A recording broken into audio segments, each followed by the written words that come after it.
Narcissus. Hello. So we have promised to have a little chat here. Maybe we just present ourselves. So I'm Asa, I'm director of NGO College. Well, yeah. Thank you for inviting me into this little talk show of yours. My name is Narcis George Matakip, for those who don't know me. I've been active in the civil society world, you can say, during 2014, 2019, during which I managed to be one of the most active young people here in Denmark and in Europe.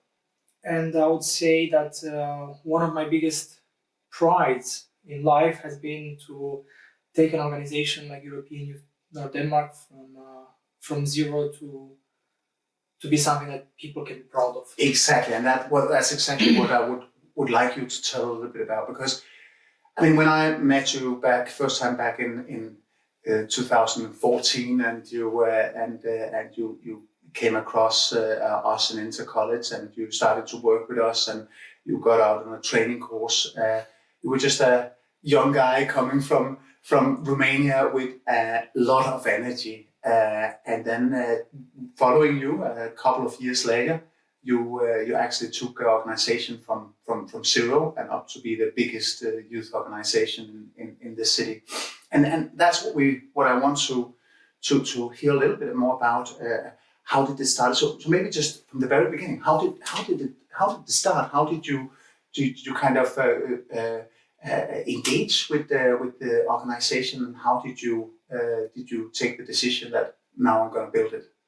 Well, to be honest, a big role was played by that training course that you invited me to join in Norway, where I got to meet some very ambitious young people who themselves were already involved in this organization called European Youth. Mm-hmm. Talking to them made me realize that I wanted to be part of it as well. So when I came back home to Aalborg, I realized that, well, the organization does not really exist in there. It's only really active in Copenhagen. So I took the decision, okay, if it doesn't exist, it's still something I would like to get involved in. So let's see, maybe we can build something from scratch. And so you did. Yeah, basically, yeah.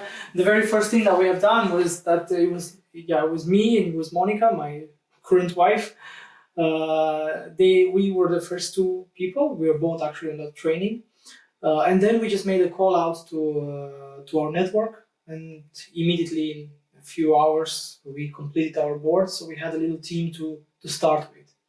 And how many is that when you say little team? What's that? 10 people. Okay. Yes. Basically, 8 people answered our call. It was a mix of Danes and internationals, which actually was good for the prospective future of the organization, because thanks to that mix, we realized what could be our key to success. Mm-hmm. Because you have to understand, we were operating in 2014, the end of 2014, when the ecosystem of youth involvement was in a bad shape. Mm-hmm. The participation levels dropped to 5% in Denmark, which mm-hmm. was one of the lowest in history. And generally there was a huge apathy. Mm-hmm. This word was like the word of the year back then, apathy. Mm-hmm. Young people just simply couldn't be moved into getting involved in that world of youth organizations. Mm-hmm. So we looked around and we understood that we could continue and try to be the same like the Copenhagen section, mm-hmm. where they operates only in Danish and try to reach out Danish youth, mm-hmm. or we could try to think differently. Mm-hmm. And the very first thing was to look around us and understand what is the demographics. Yeah. What young people live in Aalborg. Yeah. And that's when we discovered that there are thousands of young people who are not included in the current civil society system, right, because of language. Yeah. There was, back in 2009, it started this process of this new system through which students from all over Europe will come and study in Denmark. Mm-hmm. And every year the number expanded. Mm-hmm. So it was a new situation for Denmark itself, a new situation for the city of Aalborg, and it was interesting for us to see how this is, in what direction this is going. So that's when we looked at it and we said, okay, now it's time to switch to use English as well, besides Danish, to allow the people who cannot speak Danish to be part of the civil society in Denmark, to give them a bit more than just parties here. Yeah. So that was the very first step. But I'm also thinking that the nature of the organization, which is the European movement, or European Young Federalists, or European Youth, maybe has appealed to some of those young people that comes from abroad and study, that is utilizing the free movement in Europe, and that are benefiting from those possibilities that EU gives. What do you think that the course of the organization meant for the potential? How much was the course of what you were doing, and how much of it was simply just that it was an opening for engaging in civil society, but in your own language or in English? To be honest, yes, you would have thought that once we changed to English, all the European citizens who came here due to the freedom movement will gladly join, and we will have hundreds of members overnight. No. It has been a long process, because you have to understand they came from countries where the idea of volunteering, the idea of getting involved in civil society was inexistent. They didn't have experience with it. And considering that we were also kind of a political organization still, like we had an agenda. We wanted to promote European federalism. That even further, alienated them from joining us. So we had to think differently. Again, we looked at the power of diversity. Like first, it was language diversity. Then we switched to the way we do our activities. Because a lot of this political youth, they do very traditional events where they invite a speaker, and there's some participants who listen to the speaker, and that's it. And usually they attract very few people with that kind of events. So we decided, okay, maybe we should think differently. We should think alternatively by trying to use mainstream events to warm up people to the idea of joining the association. So what we did basically was that we started, for example, Friday Wine Club, where we had different European wines presented in every evening. It was mainstream, it was open to everyone, but people there discovered what they could do through the association, and many of them remained as members. We had Saturday morning European Society tea, a bit more fancy for people who wanted to feel something different. We had Sunday coffee clubs on different topics or on different cultures. So it was more of a cultural coffee club, where we also discussed the latest developments in European Union. So it was a combination, culture plus, let's talk a bit at least about Europe. So we always try to take something mainstream, like even a party. We created this Saturday evenings where we would make like a European evening where we had champagne and sushi, but in the same time we also had like this quiz on teams that are named after founding fathers. First of all, it was like little details that mattered, Founding fathers named teams that will compete over who knows most about Europe and get like this champion of European knowledge. It was fun, entertaining, engaging, but it was a way to allow people that will be afraid to enter this world to slowly, be attracted into it. So we used a lot of these social events, and obviously this has led to us becoming like a mini society, very diverse mini society. And for us, it was also very important to make sure that we are a balanced society where we have Danes and internationals on equal measure. Because all the other, for internationals, our association used to be the only place they could actually make a Danish friend. And that was a very valuable thing to a lot of them. And something that many of them desired. So I think and then we allowed all these members to start creating their own events. So instead of us always organizing the events, we allowed them to start new things. Kind of bottom up. We said anything can be European as long as you keep a European perspective. The world is your oyster. It's a sandbox. Exactly. Okay. So I mean, you were also in the lucky situation. You can say that you kind of hit a need among the society or among the internationals of having a meeting place, having a place to discuss with each other, having a place also maybe to show a bit of their own culture, and having a place to meet the Danes. so on. But maybe let's try to roll it back. So, Yes. To get it chronologically, Yes. You sent out a call. You got your first 10 members Yes. to engage. What happened then? How did you grow then from 10 till a few hundred? I mean, there's still a long way. You can say so. Well, first we as I said, it was very important to us to maintain a steady stream of also Danish members.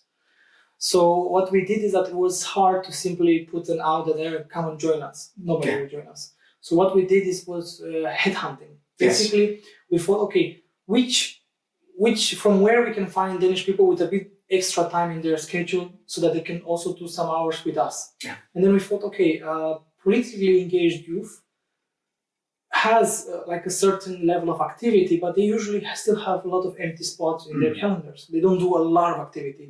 So then we decided to go to all the pro-European youth parties and present us and keep European evenings with them, and there directly recruit them. I like personally persuade them to join us.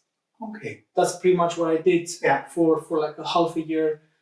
Take a few from there, a few from there, a few from there. So that actually was very good for us because that ended up with us having influence in a lot of youth parties, because we had different leaders from the Conservatives, from the Social Democrats, from the Socialists, from the Radikale Venstre. So we had actually quite a bit of clout thanks to that move that we made. The fact that we had all those young political leaders in our organization. And that also made sure that our organization did not derail into just simply a social club. Because we had all these politically minded people, it kind of kept the organization on a balanced version. So even though we had so many social events, in the same time, we also had lots of politically minded events, like simulations, where they could simulate being part of European Parliament or other institutions.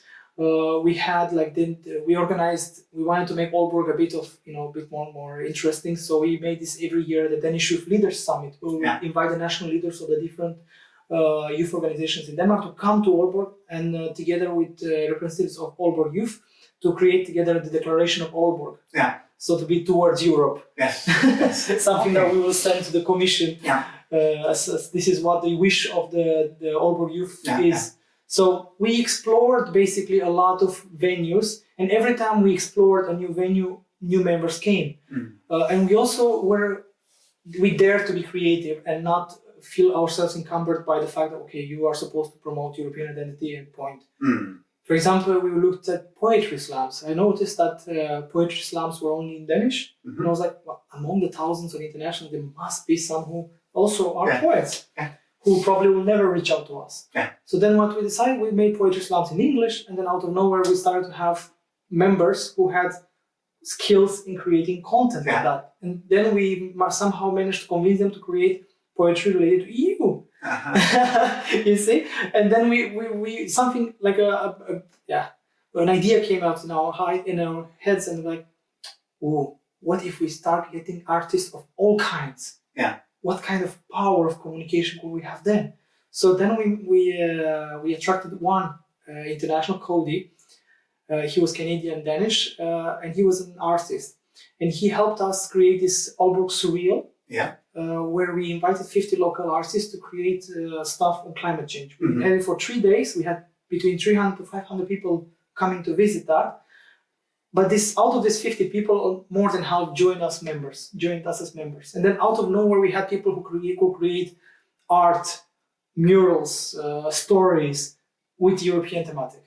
That sounds really interesting. So what I understand from your strategy was more or less the two legs. The broad public and the civic engagement, reaching out to everybody that needs a meeting place, everybody that needs some inspiration and so on. But the other leg, those deeply engaged, constantly engaged people, as from the political party, and that mix of people had also a spillover to ensure that you kept the focus, kept the desired change in mind throughout your growth. That's a super interesting strategy. The point was to be as diverse as possible on every aspect possible, not just ethnicity or language, but also interest, background. Because Europe, it was basically a statement from our side Europe is everyone Mm. and it's for everyone. Mm. Europe is not just for EU nerds and whatnot. I think that the thing that I'm most proud of is that we opened up the world of Europe to people who have never engaged with it. Exactly. So artists, poets, writers, climate change activists. Actually, we were the organization, even though we were not really a green organization, we were the organization that gathered other green organizations to create Earth Day every year in Aalborg. So instead of being like, I don't know, a climate-specific organization creating Earth Day, it was us setting up the platform and other green organizations joining us because we had a green committee. Because among us, we also managed to get green activists to join us.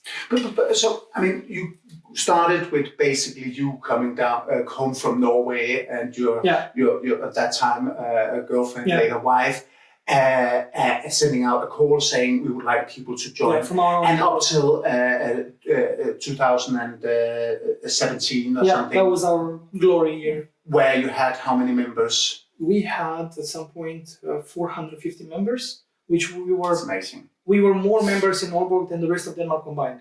But tell me, if you this young guy from Romania just having an energy and a desire to do something, what was the most challenging point for you as a manager of this from 14 up till the time of glory in 17? In 17, why I say time of glory is because we reached a point where we had 5 events per week. And even the European Parliament gave us the European Charlemagne prize to the local level. Usually they don't do that, they give it to the national level. But somehow European Youth North Denmark became a brand in itself on a European level. Because we just did so many events. We even got invited to the EU youth event, European youth event, to make our own event there. To the anger of our mother organization in European level. Exactly. But as a challenge that we met, when we grew so much and we were in so many directions, it became really a full-time job for me and for Monica. And we couldn't find other people that were willing to just give it so much to the organization. So we understood that if we don't find a way to structure it, to make it more sustainable, this growth, if we leave, everything crumbles. If a last question, if you were to do something different today in this whole process, where would you handle this growth differently? Would there be a way to handle it more sustainable or something? If you should give one advice to the young guy who is sitting in the community and wants to do what you did, what would that advice be? Basically, think differently. Try to find try to do some stuff that other organizations don't do yet in your local society. Try to reach either new audiences, try to do things in a bit different way, try to take something that works really well for others that maybe is not so typical in your own field. So try to be diverse in your approach. Try to include as many possibilities as possible. Try to give opportunities to people who join, try to create value.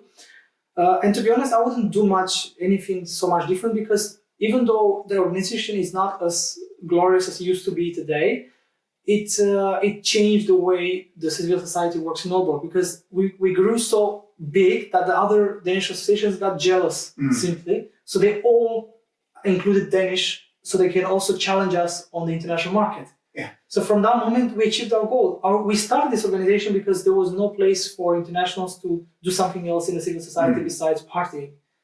The moment we did this, everyone else does it now. Now you have a multitude of organizations that you can join in English. So that means our goal has been achieved, our mission was there, so we knew we couldn't create something forever.